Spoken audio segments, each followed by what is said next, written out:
Yes, ma'am, you're audible, ma'am. We can hear you.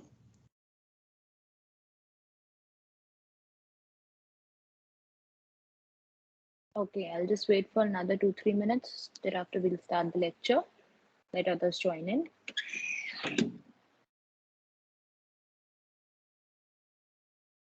By the time, let me share the PPT. Something is wrong with the system, and this Team software is hanging today a lot. It'll take a few minutes.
Yes, class, are you able to see the uploaded presentation?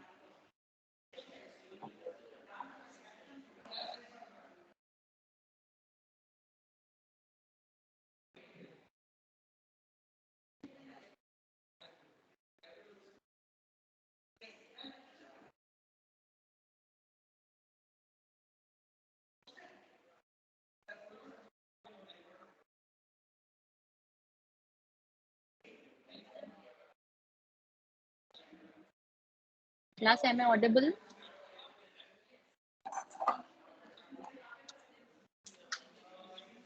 Yes, ma'am.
So today we'll be talking about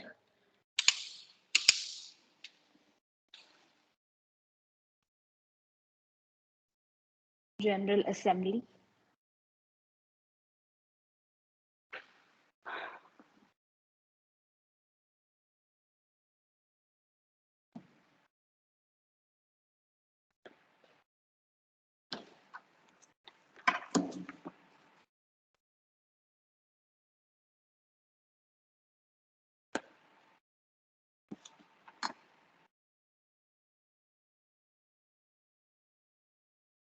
Yes, class, am I audible? Yes, ma'am. So today we will be talking about General Assembly. This is again the most deliberative policy making, legislative organ of the UNO. So it is again one of the foremost and the principal members, principal organs of the United Nations Organization. So the provisions that are related to General Assembly are provided under Chapter 4 of the UN Charter. It comprises of like from Article 9 to Article 22 of the UN Charter. I will also upload the UN Charter for your perusal after the class so that you can at least have a look about the UN Charter and how it is formulated. And make sure that you revise all these article numbers, right? So article, we discussed about UNO yesterday. We discussed about its composition, purpose, principles, preamble, and membership and various organs of UNO in the last class, right? And today we'll be taking up General Assembly, that is again the principal organ. And for that sake, again, Article 9 to Article 22 comprises of the General Assembly under the UN Charter. So the Article 9 primarily consists, deliberates about the composition as well as membership of UN General Assembly, UN General Assembly. So the General Assembly is consisting of all the members of UNO, right? So the Article 9 of the Charter lays down the composition of General Assembly, stating that it consists of all the members who have actually signed up for the UN Charter. And each one of them actually possess equal status irrespective of the territorial boundaries, size, its importance as in power and position of the nation state. So in that context, each member is supposed to have 5 representatives, okay, and 1 vote. So 5 representatives are allowed as delegates or representatives from 1 member state, and they are provided with 1 vote. And General Assembly generally meets once a year, generally in the last week of September. And most probably sessions are taken as and when required, because if there is some, on the request of some member state, that some important resolution that is to be passed. So it generally meets 13 weeks time of the regular session of the assembly. That is like a custom that is set in the sense that it has remained constant since the first session. So in this, the time available to the assembly has been, the number of items are to be discussed, and it can be increased if the items are more. The pressure again has to be the management of time, that is almost like very relevant. So there is a president who is generally elected in every session and who has to preside over the session. So president declares the opening as well as closing of each plenary meeting. So there could be a special session that is called either by the Secretary General at the request of the Security Council or by a majority of member states. So special sessions are generally enlisted in Article 20, as in when there are 29 sessions that have been held on different subjects until now, the special sessions. And the idea behind maybe because of some important discussion that has to be held. For example, there is some financial situation in the UN, maybe there is something related to the developmental aspect, maybe there is some immediate need of some international economic cooperation, maybe some finance, maybe some issue of disarmament has cropped up. That is the reason they have special sessions, which is enlisted under Article 20, right? So an emergency special session can also be called, and within 24 hours of the recipient, the Secretary General of, on the request of the Security Council, in the Security Council, on the vote of 9 of its members, or maybe the majority of the members of the UN, it can be called upon. So that is an emergency special session. And it is there is a provision that the charter for calling that emergency special provision session. So such session could be convened in accordance to General Assembly resolution, which is also known as Uniting for Peace resolution, right? So this was, this was introduced after this resolution only in 1950. Earlier, as we know, the UN Charter, as I told you right now, that there is no actual provision of emergency special session. There is only provision for special session that is under Article 20. But emergency special session was introduced after the General Assembly Resolution 377 in November 1950, while it was passed. That is also called Uniting for Peace resolution. So coming to, what do you call this? Voting. Voting, again, as I told you, it is mainly a deliberative organ. So deliberative, why it is called a deliberative organ? Firstly, deliberation means discussion deliberation means to, you know, deliberate some, initiate some discussion, initiate some investigation, review, recommend some important questions. And that is, deliberation is to think, to ponder upon, to actually emphasize some important or relevant aspect or subject matter. And the General Assembly is the one who takes up such matters. So that is why General Assembly is called the deliberative organ, right? So in this, we will be discussing about how each member votes and what is the status of such voting procedures, right? So under this General Assembly, each member state holds just one vote, right?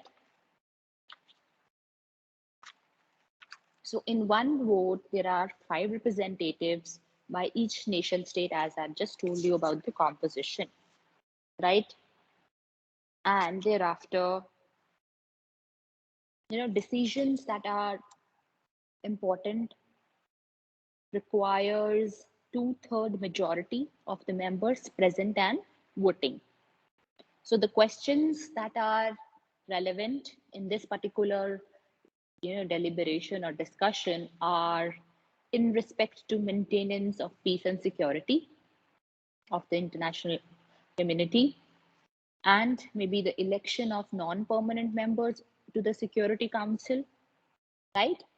And again, election of members of ECOSOC, that is Economic and Social Council, or maybe Trusteeship Council, right?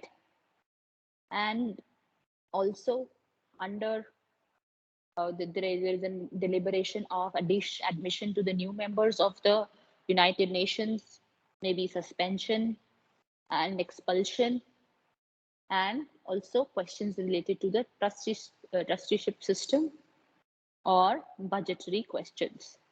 So all of these decisions are taken by a simple majority, right? So all other decisions include, other than these, are decided on, simple majority. The decisions on other, on other important questions, including either determination of additional categories of questions, is also decided by the two-thirds majority. Okay, and rest all are discussed to the members present and voting.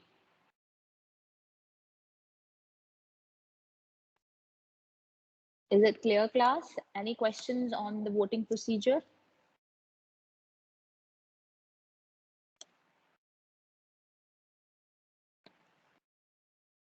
So voting is enlisted under Article 18 and 19. Okay.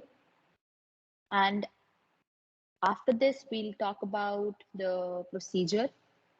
So how does the voting occurs and what are the constituents of the procedure that a decision takes place? So generally, the General Assembly shall meet in regular annual sessions, as I told you. That is in the 3rd week or the last week of September. And, special occasions are also there. Special sessions are also may require. And the special sessions are evoked by, again, Secretary General at the request of the Security Council or a majority of members of the United Nations, right? So it has to elect its president for each of the session. And lastly, it may also have subsidiary organs as it deems fit for the performance of the functions, right? Is it clear? Yes, class, the power or the composition and the voting procedures is clear. Shall I move to the powers and functions?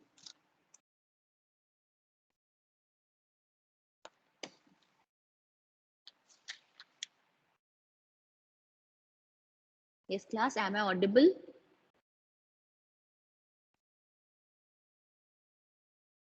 Can you raise your hands if I'm audible? Because I can't make out whether, because the Teams is showing up really You're bad. audible. Okay, right. So moving on to the functions and powers. So articles 10 to 17 of the charter enlists the functions and the powers. And they may be divided into the following. If I have just enlisted these functions, they could be general functions, and the main important functions about the promotion of international cooperation, and so on. I'll be taking up each one of it in detail, so kindly pay attention and keep jotting down the points, right? So the main deliberation is about the power of the General Assembly. As I just told you, it is essentially a deliberative organ. So the very general function it has is the powers of discussion, investigation, review, supervision, criticism in relation to the works that are done by the bodies of UNO or the organs of UNO, or maybe all the specialized agencies, and on no matter what subject matter they could be discussing upon. And Article 10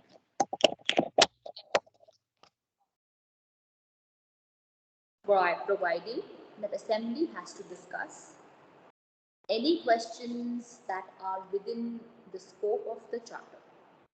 And after deliberative discussions, the Assembly can recommend, can make recommendations on the questions that are put up and the matters that are set before it to the member states or to the Security Council or to either of them or both of them. So there is no international matter that is not enlisted or that is would not be a component of discussion, or maybe it is not relevant enough to for the General Assembly to deliberate upon. So all the matters generally are diverted as relevant, important, and related to General Assembly for their recommendations. So why do we call recommendations instead of decisions? The recommendation is the terminology that is used again because the General Assembly cannot forcefully enforce the decisions. It can just recommend, it can just function and give the outline, the idea that General Assembly cannot actually forcefully emphasize on working on particular decision. So that is why General Assembly just provides with the recommendations, and it is up to again the relevant state as nation state who has to actually do with it. So recommendation and not discussion. So again, the General Assembly is also not authorized to interfere or give any recommendation or any discussion on the domestic jurisdiction of the nation state, right? So as to recommendation and not to discussion, there is just one restriction. So restriction is in aspect of if there is, for example, any situation or any dispute as to the Security Council, and Security Council has given its considerations, it has given the decision, then only on the request of Security Council it can give the recommendation. Otherwise, it cannot interfere or it cannot deliberate upon the decision of Security Council. So this power of restriction is to balance out the separation of power. Again, it is to avoid any conflict between the General Assembly and the Security Council. And the Secretary General informs the Assembly and all the concerning matters that are related to peace and security, which are actually handled by Secretary General.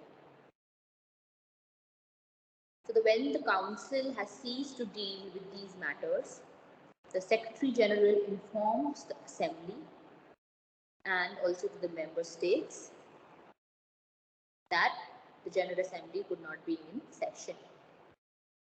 Right? So general functions, is it clear?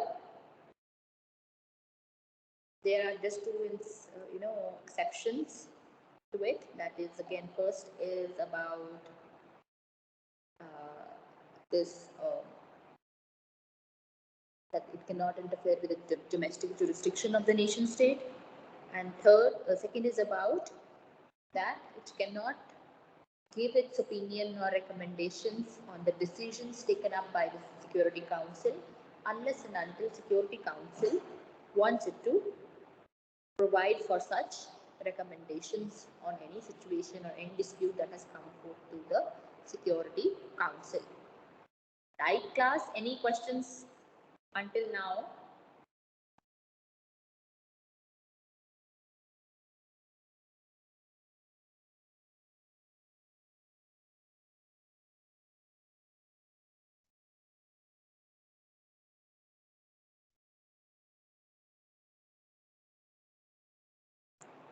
Shall I move forward, bache? Is it clear until now?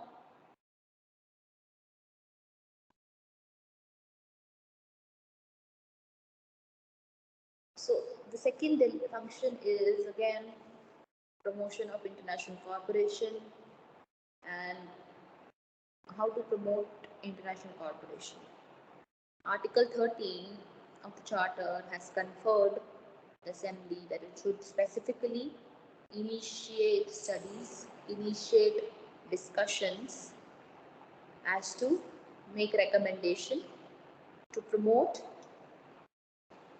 the international cooperation, firstly, in political fields, that is to encourage the development of international law by its proper codification, and also like General Assembly is somewhat, as we have already read about it, what are the important sources of international law. So general resolutions of General Assembly are considered to be one of the most recently added sources of law, right? International law. So yet again, in order to codify international law, provide its proper, documentation of international law, it has promoted its development and its codification, right? And the second way of promoting international cooperation is through, discussing or holding a discussion upon all the relevant areas, that is economics, social discussions, cultural progressions, educational, health related fields, and also, assisting promotion of human rights, fundamental freedoms, irrespective of race, sex, language, religion. So all these are helping out the promotion of international cooperation, and all this is, conferred to the General Assembly, right? So the third important function is maintenance of peace and security.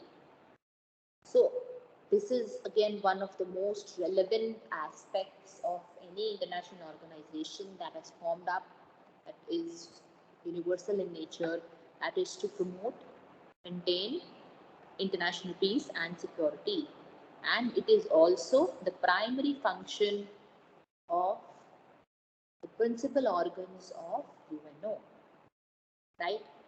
The UNO performs this as a basic function, and the assembly again can again make a member state and the charter and non-member state and security council.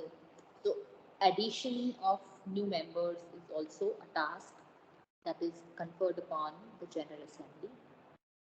So when a matter is actually brought before the assembly in order to, when there is a question to maintain peace and security, so how does it actually helps, how does it function? The General Assembly, why we have to deliberate this particular or exercise this particular power to maintain peace and security.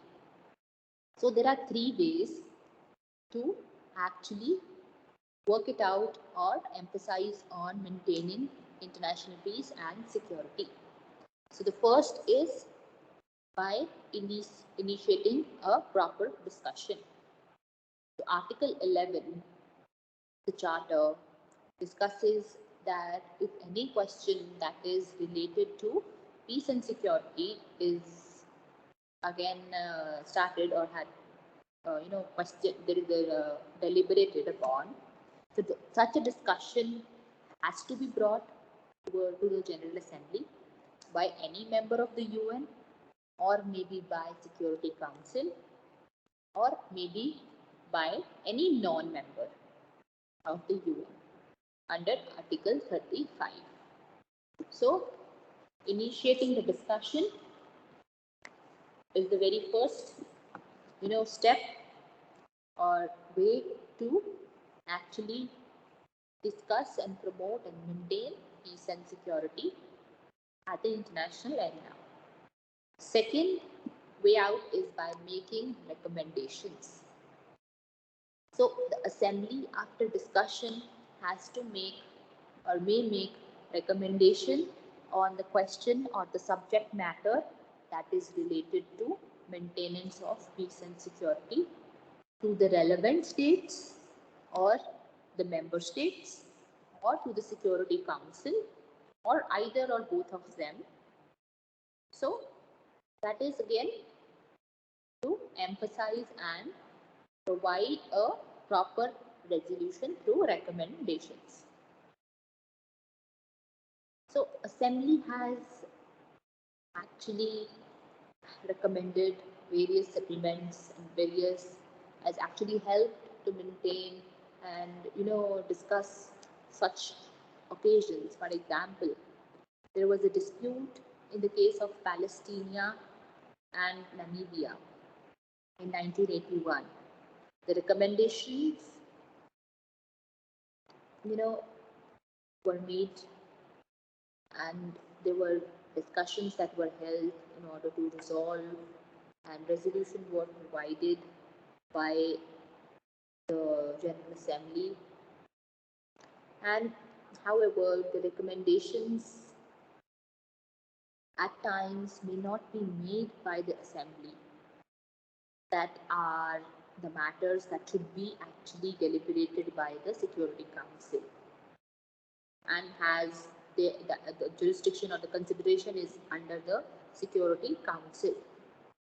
Unless there is the request by the Council, then only the General Assembly can give its resolution, give its recommendations on the areas or subject matters that are relevant to Security Council. So, in that context, it was observed by the International Court of Justice that in legal consequences also that a request for an advisory opinion by the ICJ is not supposed to be a recommendation by General Assembly. The recommendation has, again, the Assembly has to be conferred the power to call to the attention of the Security Council that such situation has erupted that could endanger an international peace, the international peace and security, and General Assembly should provide some recommendation. So in this particular case, that is about the advisory opinion of 2004, it was held about Palestine and Namibia, wherein the legal consequences were there uh, about the construction of a wall which was which was in occupied Palestine territory and Namibia. That was the dispute, and even if that area or subject matter was related to deliberate or to be decided by Security Council, it conferred its power to General Assembly to provide resolutions, and General Assembly provided its resolutions, that is resolution 36 by 120 and resolution 36 by 121 to resolve the dispute. Right?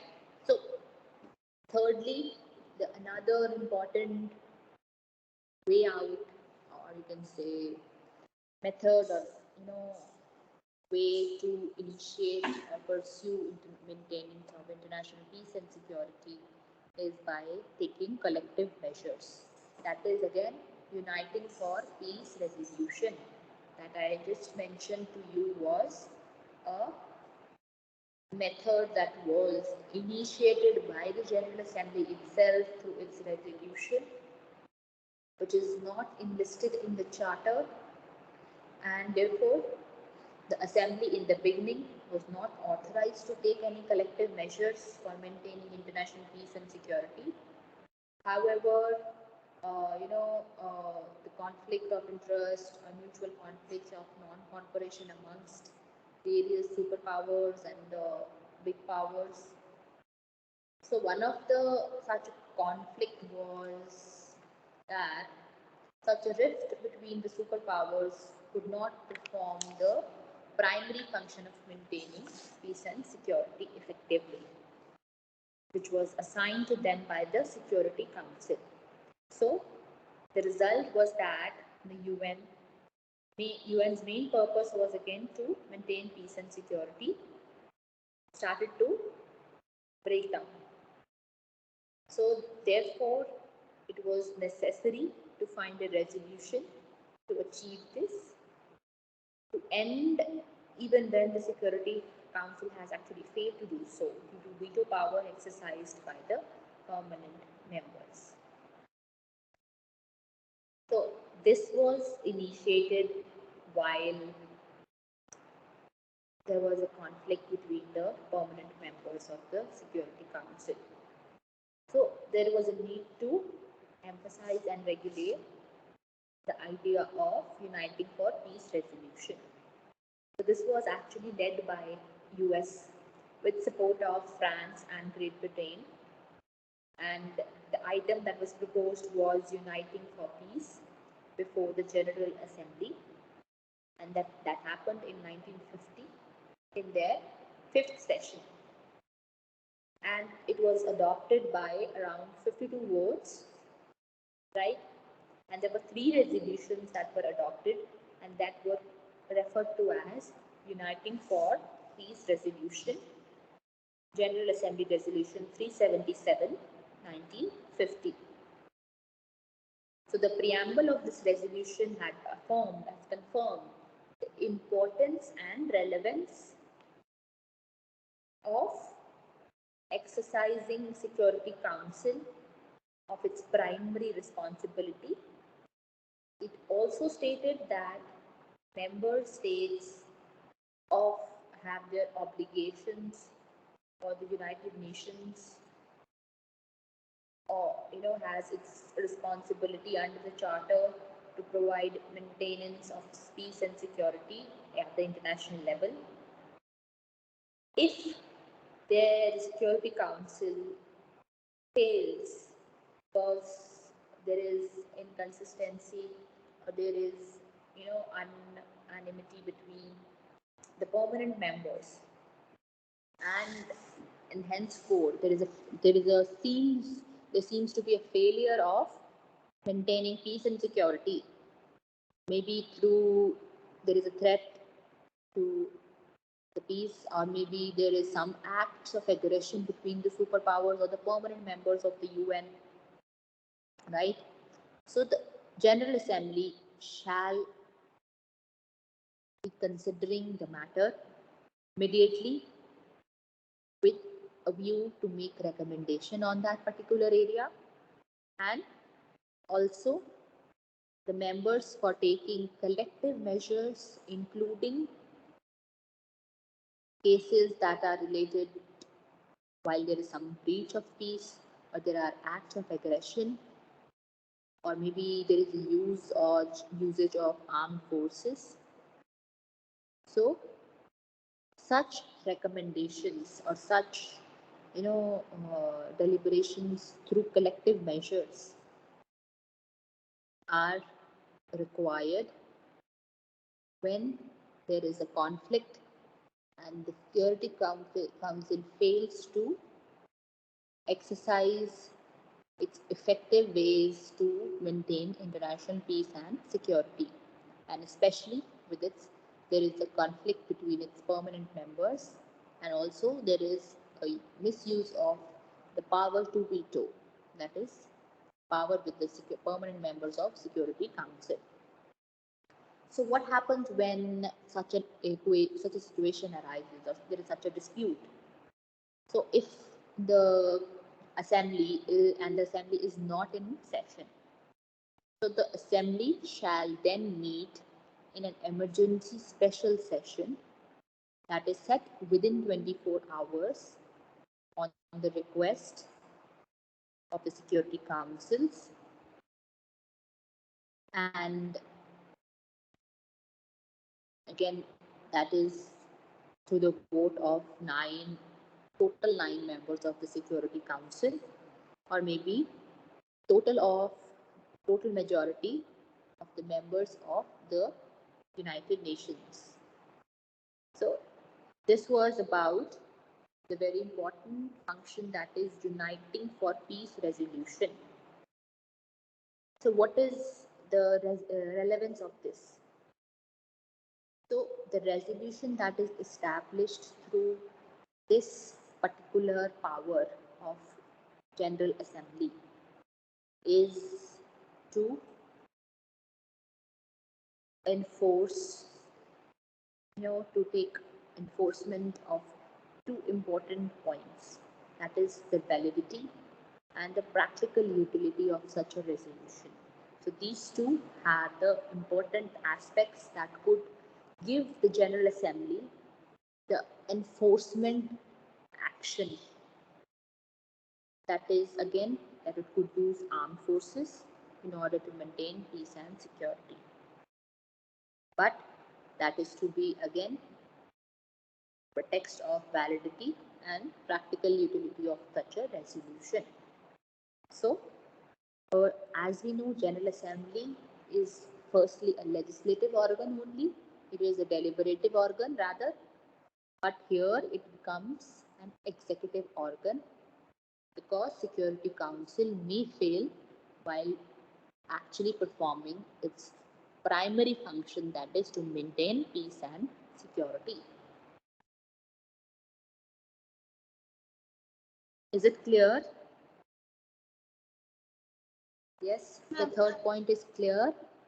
Yes, ma'am. I see it's already 10:54. Let's just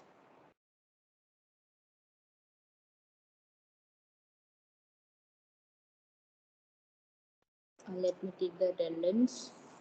By the time we'll continue this at the 2 p.m. lecture.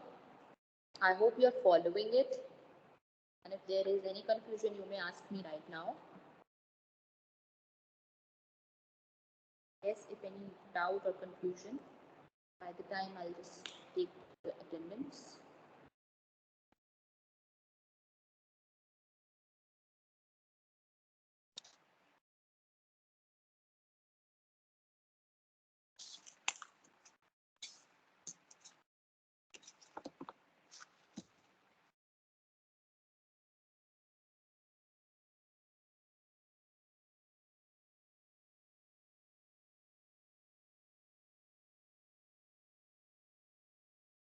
I hope this is actually helping you with understanding of the topics.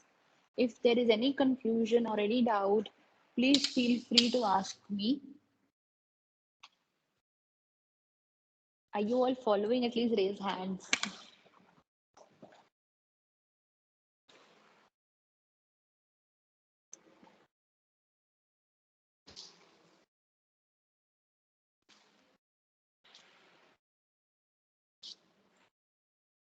Okay, Prithvi, thank you. Nobody else is following?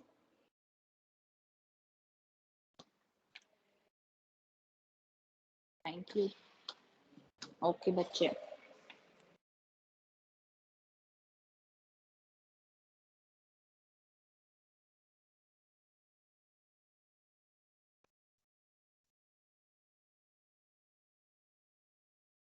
Thank you, ma'am.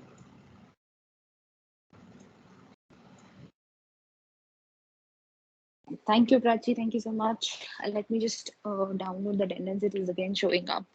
There is some issue with the system, with the teams.